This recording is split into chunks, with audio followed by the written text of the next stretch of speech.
Derrière les jalousies dorées du palais de Topkapi, où la lumière de l'aube traversait le métal ouvragé comme des fils de feu suspendus dans l'air, la vie semblait immobile.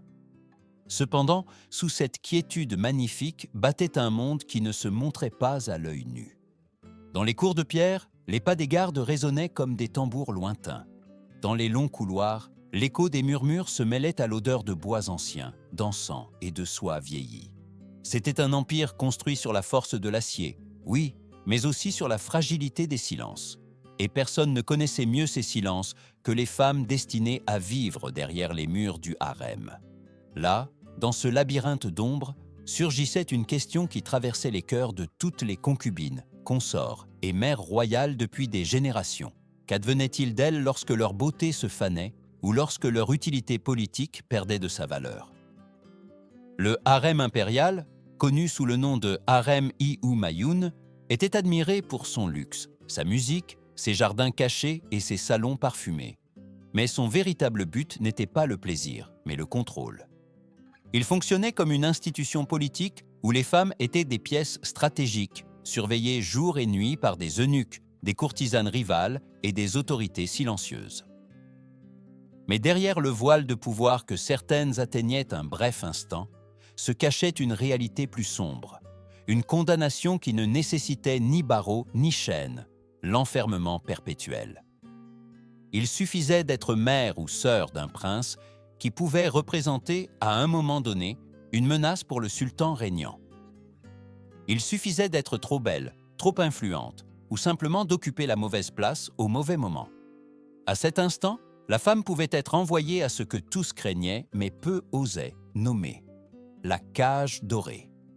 La cage dorée n'était pas une métaphore poétique, mais une zone du harem où les portes se fermaient pour ne plus jamais s'ouvrir. Ces chambres, bien que décorées de riches tapis et de lampes incrustées de cristal, étaient des cellules déguisées en luxe. La lumière qui entrait par les fenêtres frappait des murs intérieurs, jamais le ciel ouvert. L'air était épais, chargé de solitude. Les servantes ne parlaient ni pas plus que nécessaire. Les eunuques notaient chaque mouvement. Là, il n'y avait pas de rire, pas de musique, seulement le temps qui s'écoulait, lourd et éternel, comme si les horloges refusaient d'avancer. Un exemple connu était celui de la mère de Mustapha Ier. Pendant des années, sa vie se réduisit à l'intérieur d'une pièce dont les murs semblaient engloutir les pensées. Les portes se fermaient avec un bruit métallique qui semblait annoncer la mort lente de toute espérance. Ses mouvements étaient surveillés, sa voix réduite au silence. Elle ne vivait pas en exil, car un exilé pouvait encore voir le monde, mais enfermé dans une version ornementée de l'inexistence. Ses jours s'étendaient les uns après les autres jusqu'à se confondre, et son nom, jadis respecté, se diluait comme de l'encre laissée sous la pluie. Les femmes qui tombaient dans ce destin ne subissaient pas de torture physique au sens commun du terme, mais une torture plus profonde, la dilution absolue de leur identité. La cour pouvait déclarer qu'elles n'avaient commis aucun crime, mais la seule sentence qui importait était celle que dictaient les ombres du palais. Elles devenaient des spectres vivants, prisonnières d'un silence aussi aiguisé que n'importe quelle arme. Et ainsi, entre la beauté de l'or et l'oppression de l'enfermement, le harem montrait sa véritable nature. Un monde où la femme pouvait s'élever à la gloire en un jour. Et, le lendemain, cesser d'exister sans que personne ne prononce son nom. Là, le plus redouté n'était pas la mort, c'était la vie transformée en prison. Dans le harem, le temps ne passait pas, il se dissolvait. Jour après jour, les femmes enfermées dans la cage dorée se réveillaient sans savoir s'il faisait jour ou soir, car la lumière qui entrait par les fenêtres n'illuminait pas le ciel, mais un mur proche qui semblait se rapprocher à chaque saison. Leur vie n'était plus rythmée par les festivités, les prières ou les changements de saison, mais par la répétition interminable des mêmes gestes, des mêmes ombres, du même air immobile. La torture n'avait pas besoin de fouet ni de bourreau visible. L'absence totale de but suffisait. Les lettres qu'elles écrivaient autrefois, dans l'espoir d'envoyer des nouvelles à leur famille ou alliés, ne sortaient jamais du palais. Elles étaient revues, censurées, altérées ou détruites avant d'atteindre le monde extérieur. Certaines femmes, au début de leur enfermement, s'efforçaient encore d'écrire des lignes pleines d'espoir, convaincues que quelqu'un, quelque part dans l'Empire, se souviendrait de leur existence. Mais avec les années, les messages devenaient plus courts, plus froids, plus résignés, jusqu'à ce qu'elles finissent par déposer la plume, comprenant qu'aucun mot ne parviendrait à traverser les murs du pouvoir. Les fenêtres, bien cornées de vitraux colorés et de jalousies d'un art exquis, ne permettèrent pas de voir au-delà d'une cour intérieure ou d'un mur nu. Il n'y avait pas de ciel, pas d'horizon, pas de mouvement. Seulement des reflets ternes qui déformaient leur visage, leur rappelant qu'elles vieillissaient, sans témoin. Certaines femmes se regardaient dans ces reflets pendant des heures, essayant désespérément de se reconnaître. Mais plus elles s'observaient, moins elles étaient sûres de qui elles avaient été auparavant. Les servantes affectées à la cage dorée parlaient peu. Leur devoir était de servir sans créer de lien, d'observer sans commenter et de rapporter sans poser de questions. Chaque geste des prisonnières pouvait être interprété comme un signe de rébellion. Marcher trop vite, murmurer d'un ton incorrect, rester éveillé la nuit. Parfois, le simple fait d'incliner la tête d'un angle inapproprié suffisait à éveiller les soupçons. C'était un système si hermétique que même les soupirs étaient dangereux. Avec le temps, l'identité de nombreuses femmes s'est tellement estompée que leur nom ne figurait même plus dans les registres officiels du palais. Dans les chroniques des scribes, les victimes devenaient des descriptions vagues. Une concubine tombée en disgrâce, une femme dont la présence n'était plus nécessaire, une ombre parmi les murs. Et le tragique était qu'elles commençaient elles-mêmes à accepter cette disparition mentale. La mémoire, sans stimuli, commence à s'effacer. Elles oublient d'abord la disposition des jardins, puis les couleurs de la ville, ensuite le son du Bosphore. Finalement, elles oublient leurs rêves. Un exemple déchirant était le destin de plusieurs épouses de Mourad IV. Pendant des années, elles vécurent sans voir le soleil qui baignait le détroit. Elles savaient qu'il était là, mais sa lumière n'atteignait jamais leur peau. Il y avait des jours où elles essayaient de se souvenir de ce que ressentait une vraie brise. Mais la mémoire devenait floue, comme si la nature elle-même les avait abandonnées. De toutes les tortures, celle-ci était la plus cruelle. Continuez à respirer tandis que le monde, peu à peu, cessait de faire partie de vous. Et pourtant, la cour ne disait jamais qu'elles étaient punies. Officiellement, elles étaient protégées, gardées ou mises à l'abri du danger. Mais en réalité, elles étaient effacées de l'Empire, comme de l'encre lavée par la pluie. Elles étaient toujours vivantes, oui, mais elles vivaient sous une forme si vide que la mort aurait été pour beaucoup un soulagement trop généreux. La cage dorée n'avait pas besoin de cris pour détruire une femme. Il lui suffisait de lui offrir le silence, de lui donner, au lieu de la douleur physique, une vie sans signification. Là, ce qui mourait n'était pas le corps, mais la notion même d'existence. Et dans ce coin sombre du harem, les femmes comprenaient une vérité terrifiante. Dans l'Empire ottoman, l'oubli était le châtiment le plus parfait. Au cœur le plus inaccessible du palais, où même les pas des gardes ne semblaient pas oser résonner, vivait la figure la plus redoutée du harem, l'eunuque noir, connu sous le nom de Kuzlar Ahassu. Sa présence était une ombre qui se déplaçait avec une précision chirurgicale, une force silencieuse que personne, pas même les membres de la famille impériale, n'osait défier. Dans un monde régi par des sultans, des vizirs et des généraux, c'était lui qui contrôlait les portes du pouvoir le plus intime de l'Empire, la vie des femmes du harem. Son histoire commençait loin des murs de Topkapi. Il venait de terres africaines, arrachés à leur foyer par les brutaux réseaux de commerce d'esclaves du Sahara et de la mer Rouge. Là, des enfants trop jeunes pour comprendre le destin qui les attendait étaient revendus, marqués et soumis à une transformation irréversible, la castration. Ensuite, ils étaient envoyés au centre de l'Empire, où commençait une éducation stricte combinant discipline, obéissance absolue et l'art subtil du contrôle. On leur apprenait à ne pas élever la voix, à ne pas montrer d'émotion, à n'appartenir à personne ni à rien. Ils étaient transformés en instruments parfaits pour le pouvoir. Le Kuzlar Ahassu, le plus élevé de tous, allait au-delà d'un simple serviteur. Il supervisait l'éducation des femmes, surveillait leur comportement, décidait qui pouvait voir le sultan et qui devait être puni. Il était le gardien des secrets les plus dangereux de l'Empire. Sa parole pouvait élever une concubine au rang de Haseki Sultan, ou la condamner à l'oubli en un seul murmure. Il n'élevait pas la voix, car il n'en avait pas besoin. Son autorité était si absolue qu'il suffisait que son ombre traverse un couloir pour que les concubines se taisent et baissent les yeux.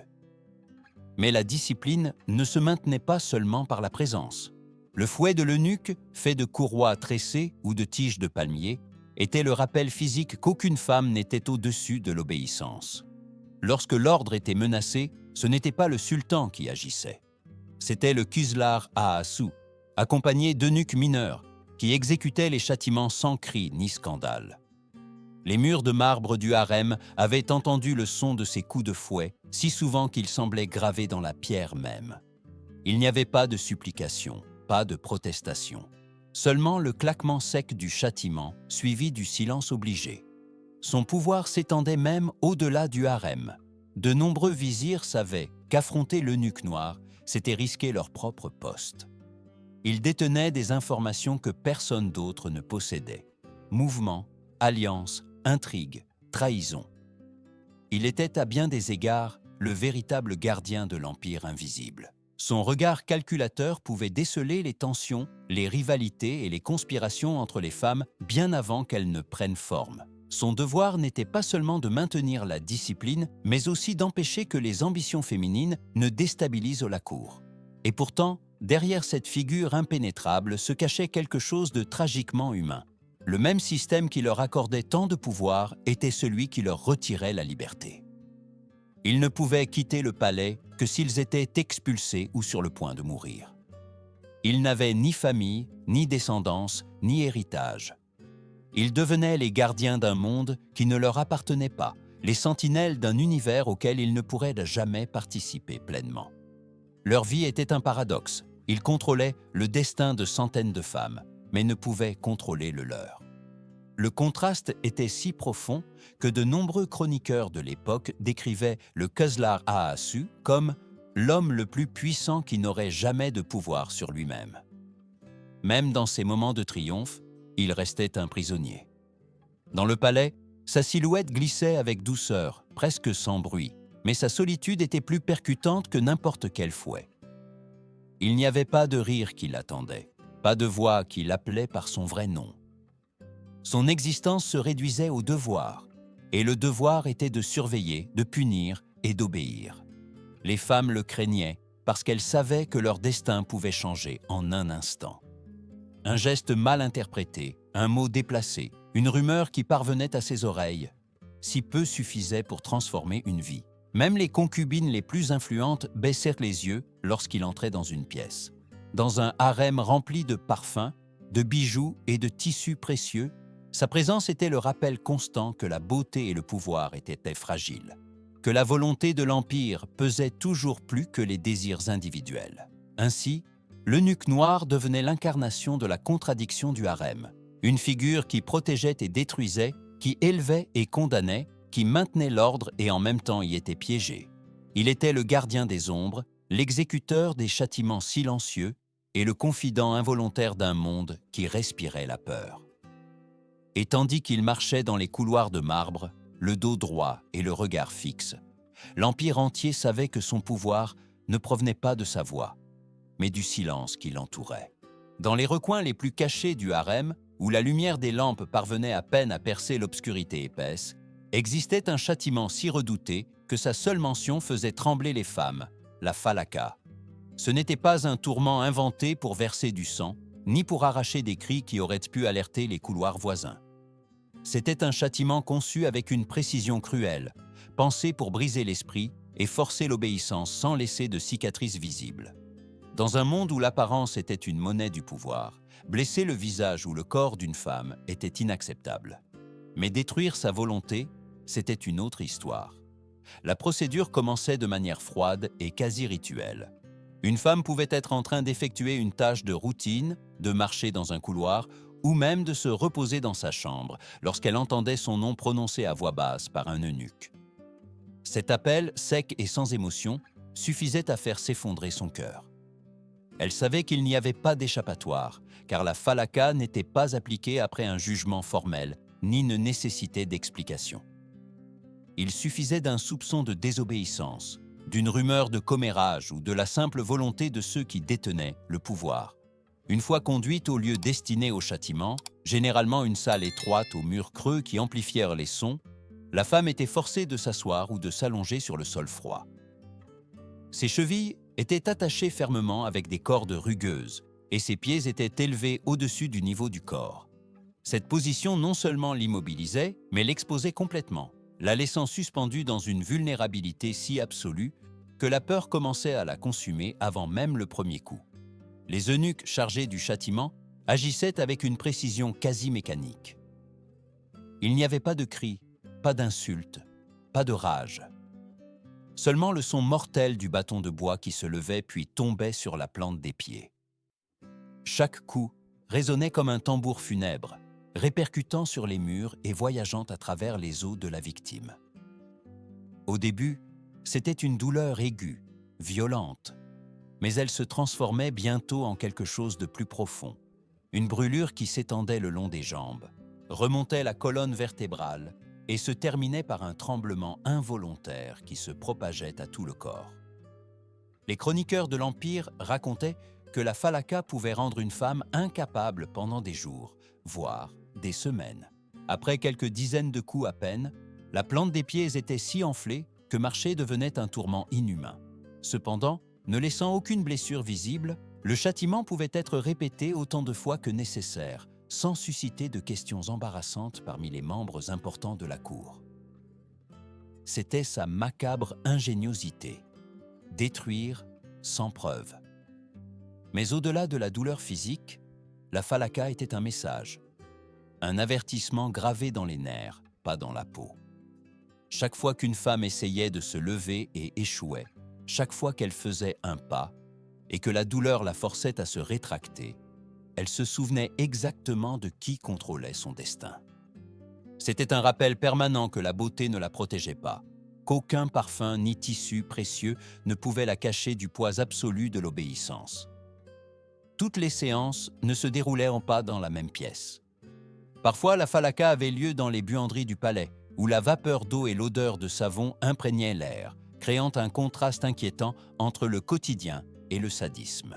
D'autres fois, elle était exécutée dans les cours intérieures, loin de la vue du sultan mais près des servantes, pour que la peur se propage de bouche à oreille.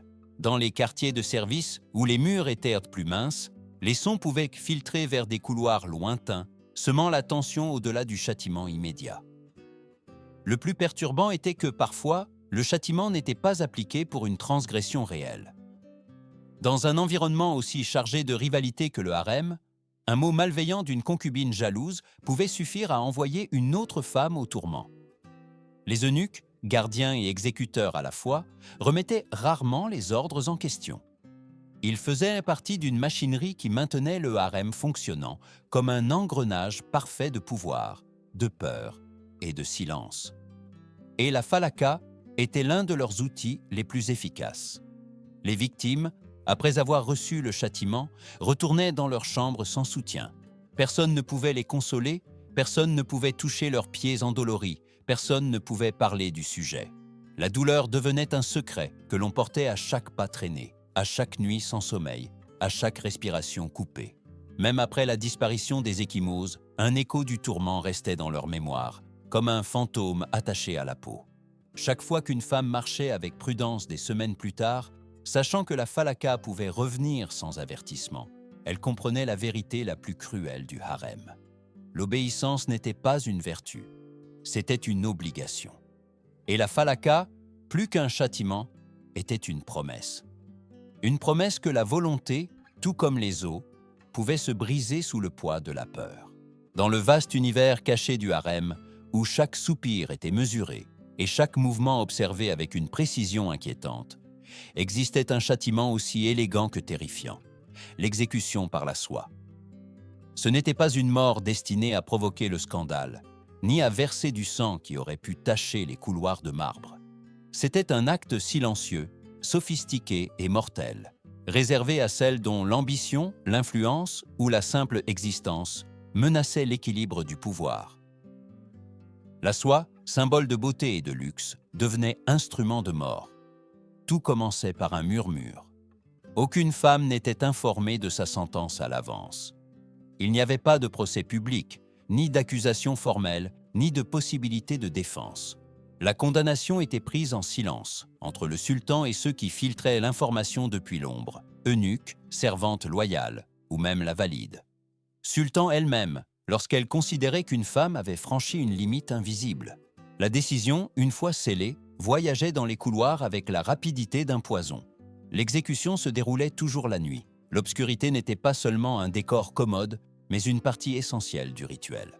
Tandis que la plupart des femmes dormaient profondément, deux eunuques marchaient en silence dans les couloirs, leurs pas amortis par les tapis persans. Ils portaient une longue et résistante corde de soie, soigneusement enroulée, comme s'il s'agissait d'un accessoire raffiné et non de l'arme qui déciderait du destin d'une vie. En arrivant à la chambre de la femme condamnée, ils ouvraient la porte sans bruit. Parfois, la victime se réveillait immédiatement, sentant une présence étrange dans la pièce. D'autres fois, elle continuait de dormir, inconsciente du destin qui planait sur elle. Les eunuques ne parlaient jamais. Ils n'annoncèrent pas l'ordre et n'offraient pas d'explication. La soie était placée autour du cou avec une délicatesse qui contrastait tragiquement avec son but. Ensuite, ils tiraient les deux extrémités jusqu'à ce que l'air ne puisse plus entrer. La mort était rapide, silencieuse, précise. La soie laissait une légère marque, presque invisible sous la faible lumière des lampes. Il n'y avait pas de taches, pas de cris. Juste une ombre immobile sur le lit, enveloppée dans de luxueux tissus, comme si elle était tombée dans un sommeil profond dont elle ne se réveillerait jamais.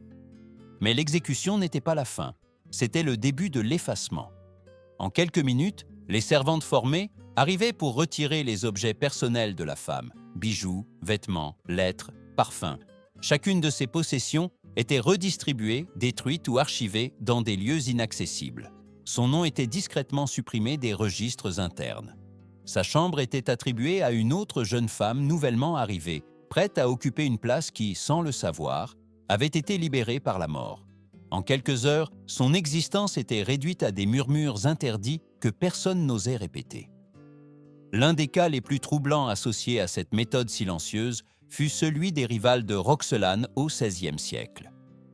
Bien que les registres officiels ne mentionnent jamais d'exécution, plusieurs femmes qui la concurrençaient disparurent sans explication. Certaines furent envoyées à l'intérieur du palais, d'autres cessèrent simplement d'assister aux réunions du harem.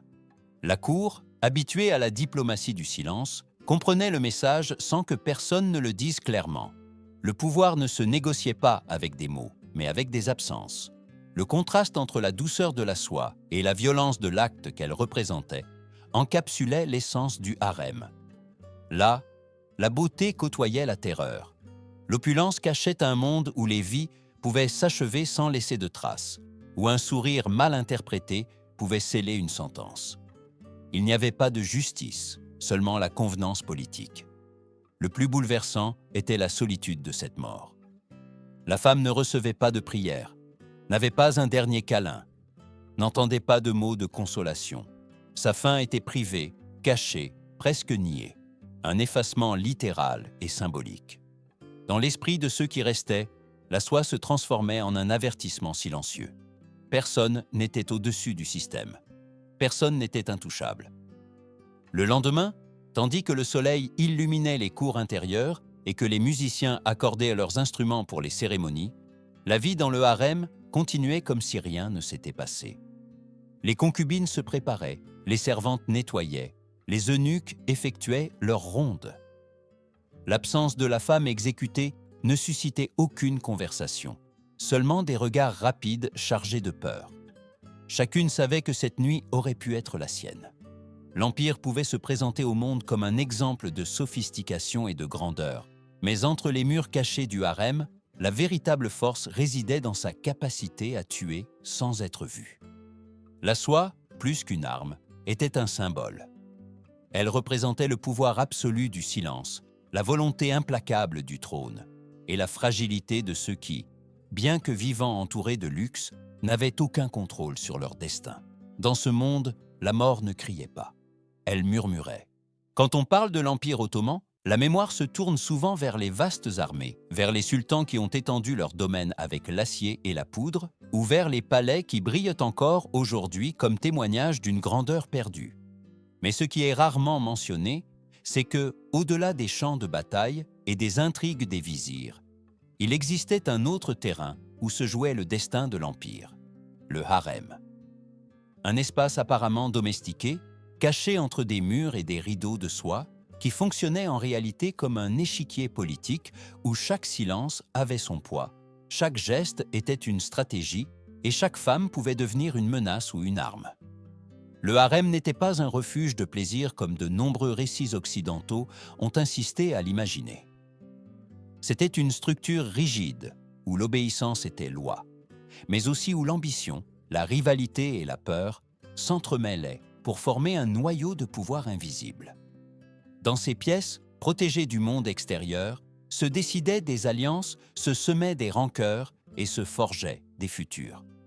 Ce qui s'y passait n'influait pas seulement sur la vie de ses habitants, mais pouvait altérer la politique de l'Empire, changer la succession du trône ou même engendrer des conflits qui éclateraient au-delà des murs du palais.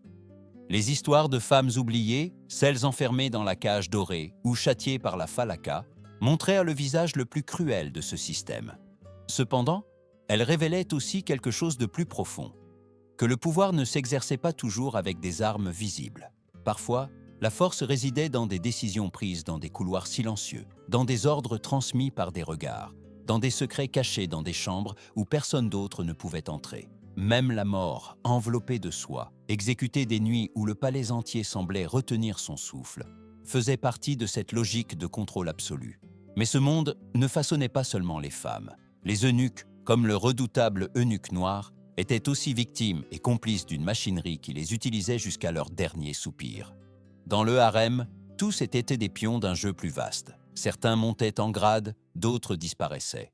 Et la seule constante était la sensation que le silence avait plus de pouvoir que n'importe quelle parole. Pour comprendre le poids de ce monde caché, il suffit de le comparer aux cours européennes de la même période. Là, les intrigues se déroulaient lors de fêtes, dans des salons et des banquets publics. En revanche, dans le palais ottoman, le conflit prenait forme dans des espaces clos, sans témoins, sans registres, sans histoires officielles. Les ennemis ne s'affrontaient pas avec des épées, mais avec des rumeurs. Les batailles ne laissaient pas de cadavres visibles, mais des absences inconfortables. Et les victoires n'étaient pas célébrées. Elles étaient simplement acceptées comme faisant partie de l'équilibre fragile qui maintenait l'Empire uni. Ainsi, le harem devient le symbole parfait d'un système où le pouvoir est maintenu non par ce qui est montré, mais par ce qui est caché.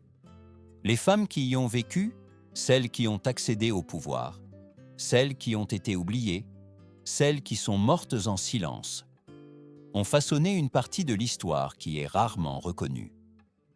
Leurs souffrances, leurs luttes invisibles et leurs destins silencieux ont défini la trajectoire de l'une des civilisations les plus influentes de l'histoire. L'Empire a étendu ses frontières par la force militaire, mais il les a maintenues avec des fils invisibles, les secrets, les intrigues et les silences du harem. Dans ce lieu où personne ne pouvait crier, des décisions ont été écrites qui allaient changer des royaumes, influencer des sultans et déterminer quelle lignée survivrait. Et quand cela est compris, une vérité inévitable émerge. Le pouvoir le plus dangereux n'est pas celui qui se voit, mais celui qui se murmure. L'histoire du harem ottoman n'est pas seulement un récit de luxe et d'enfermement. C'est un miroir sombre où se reflète la fragilité humaine, la manipulation du pouvoir et le prix silencieux que paient ceux qui n'ont pas de voix. Après avoir parcouru les ombres de la cage dorée, l'angoisse de la falaka, l'omniprésence de l'eunuque noir et la mort enveloppée de soie, une conclusion inévitable s'impose. L'injustice, lorsqu'elle se cache derrière le silence, devient encore plus dévastatrice. Et bien que ces faits se soient produits il y a des siècles, leur écho continue de résonner. Car au-delà des murs de Topkapi, au-delà du temps et des empires déchus, il existe toujours un monde où la violence est rarement visible, où de nombreuses personnes vivent sous des chaînes invisibles, piégées par des systèmes qui les réduisent au silence de manière qui ne laisse pas de marques sur la peau, mais des cicatrices dans l'esprit. C'est pourquoi, maintenant que vous avez entendu cette histoire, je souhaite vous inviter à réfléchir. Combien de cages dorées existent encore aujourd'hui? Combien de vies sont contrôlées, façonnées ou détruites par des décisions prises en silence? Jusqu'à quel point la société moderne continue-t-elle de tolérer des formes de violence qui, parce qu'elles ne laissent pas de sang, passent inaperçues? Votre opinion compte. Partagez dans les commentaires votre perspective sur le pouvoir, l'injustice et la violence cachée. Pensez-vous que nous avons progressé en tant qu'humanité? Ou continuons-nous à répéter ces schémas déguisés sous de nouvelles formes? Votre voix peut ouvrir un débat nécessaire, une conversation que d'autres n'osent peut-être pas commencer.